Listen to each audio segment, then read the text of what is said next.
Steffi Graf bid farewell to top-level tennis, bringing down the curtain on a glittering career. It was a career many thought would end 3 years earlier than it did when Graf had to go extensive surgery on her knee. But champion that she is, she came back to write another extraordinary chapter of her story.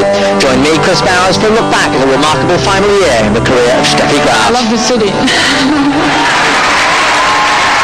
Let's rewind the tape back to June the 5th, and Graf sitting in the interview room at Roland Garros. This is definitely the last time I played here, without a doubt. This memory should be where it is. We're going to devote the largest part of this hour-long program to look back at that remarkable French Open final, probably the match of the year on either men's or women's circuit. But let's go back a bit further. Graf started 1998 with even members of her own entourage wondering whether she'd ever make it back after a tortuous recovery from knee surgery.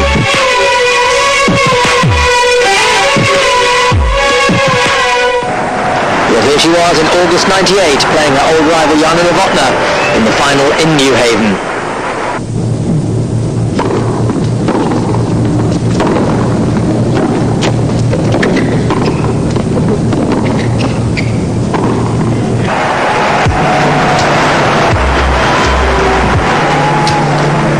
Graf beat 3 top tenors on her way to the New Haven title, including Lindsay Davenport in the semi-finals. Davenport, who was to win the US Open 2 weeks later.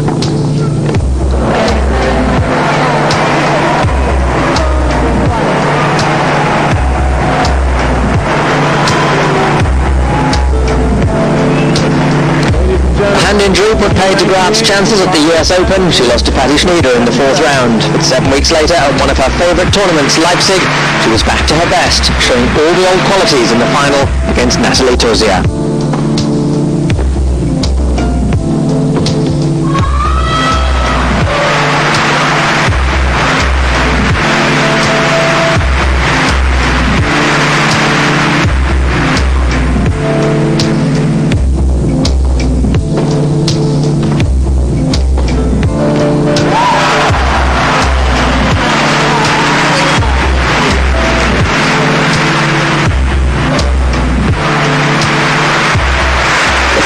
Graf won in Philadelphia, beating the world number 2 Hingis in the quarterfinals and number 1 Davenport in the final. And so to New York and the Chase Championships.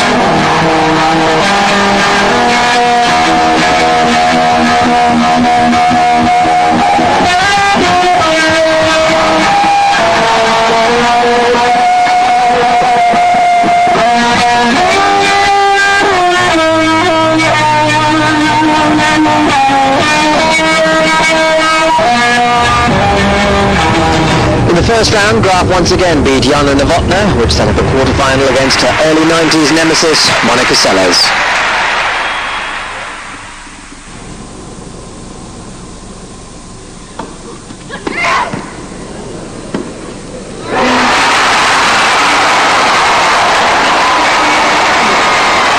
Graf triumphed in a top 3-setter over the world number 3, meaning she'd beaten the top 3 players in the world in as many weeks. How did she explain such a phenomenal return to form?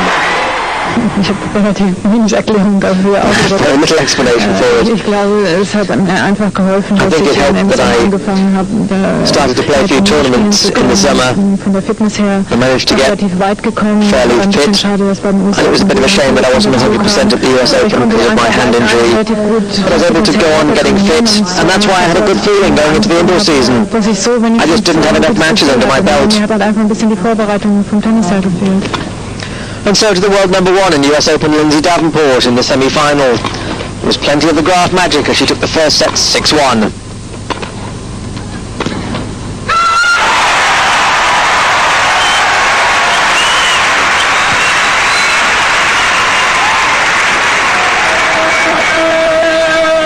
But at this stage there was no stopping Davenport, who even without the assistance of a knee injury to Graf might have won, as she did in 3 sets, thereby ending Steffi's year.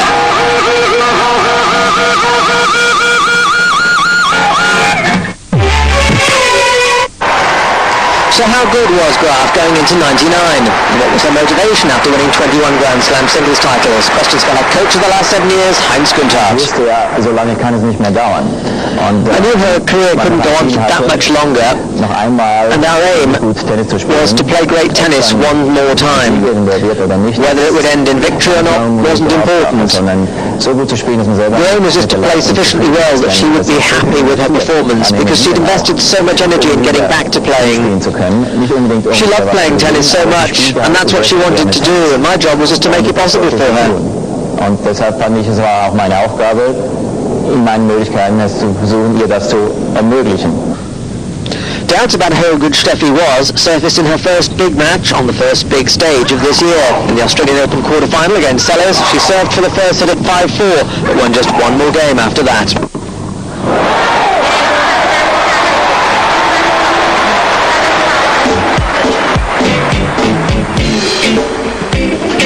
But back in Germany at the WTA Tour event in Hanover 2 weeks later, Graf was again the toast of her country. How happy was she to start what would prove to be her final year? Well, I'm not totally happy with the way I've started the year. In Sydney I did the best I could. In Melbourne and Tokyo I wasn't really satisfied, but then I didn't have the best preparation, so I have to accept it. But I wish it could be a bit better.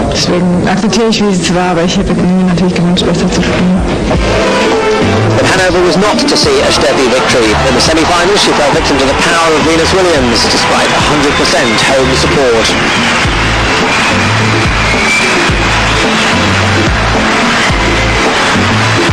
Was this a sign that the legend was losing pace with the next generation?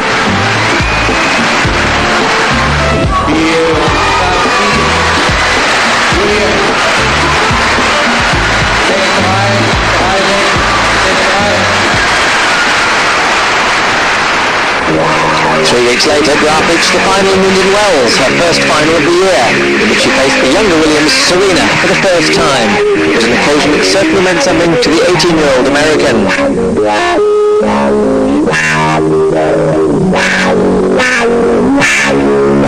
Well, I remember her first time she played in Sydney. I was looking at a stat, and she played in 1984.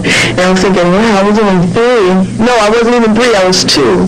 So I was like, wow, she's really been around forever. And it's kind of exciting that a 2-year-old is now playing the same person. So, but I don't really think she'll losing the match tomorrow. It should be very exciting.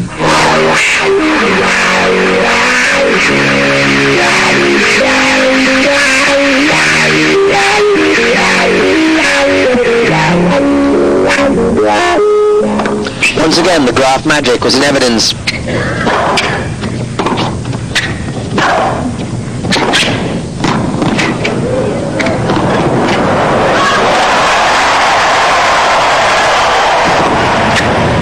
But despite being a break-up in the final set, Graf was ultimately overpowered by the younger Williams.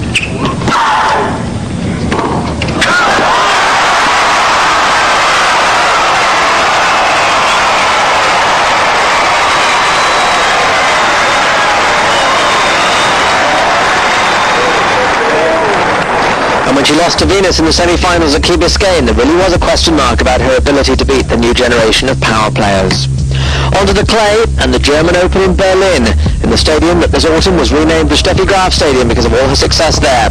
The tournament saw Graf's 1,000th professional win, when she crashed out in the quarterfinals to Julie Allard de Cugis.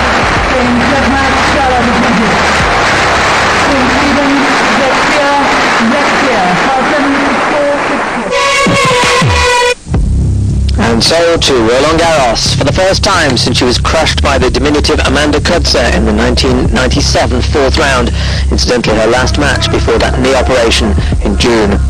But it was a relaxed Graf who discharged her media obligations the Saturday before the championships began. I got here a few days ago, and I'm really happy to be here because I wasn't sure if I'd be able to make it. And of course I wasn't here last year, and I've so many good memories here, that's why I'm happy to play here again. But Graf's preparation for the French, a tournament she'd won 5 times, was far from ideal, and Heinz Günthart's job was as much psychological as technical. Es ging aber im Prinzip einfach darum, auch Steffi irgendwie mitteilen zu können. It was important to get it through to Steffi that she could play well on clay. She had to realise that she could play anybody on clay, because she hadn't been able to practice the way she wanted to on clay and couldn't play a whole tournament on clay. She had the feeling that she couldn't play on it anymore, which is nonsense because she'd won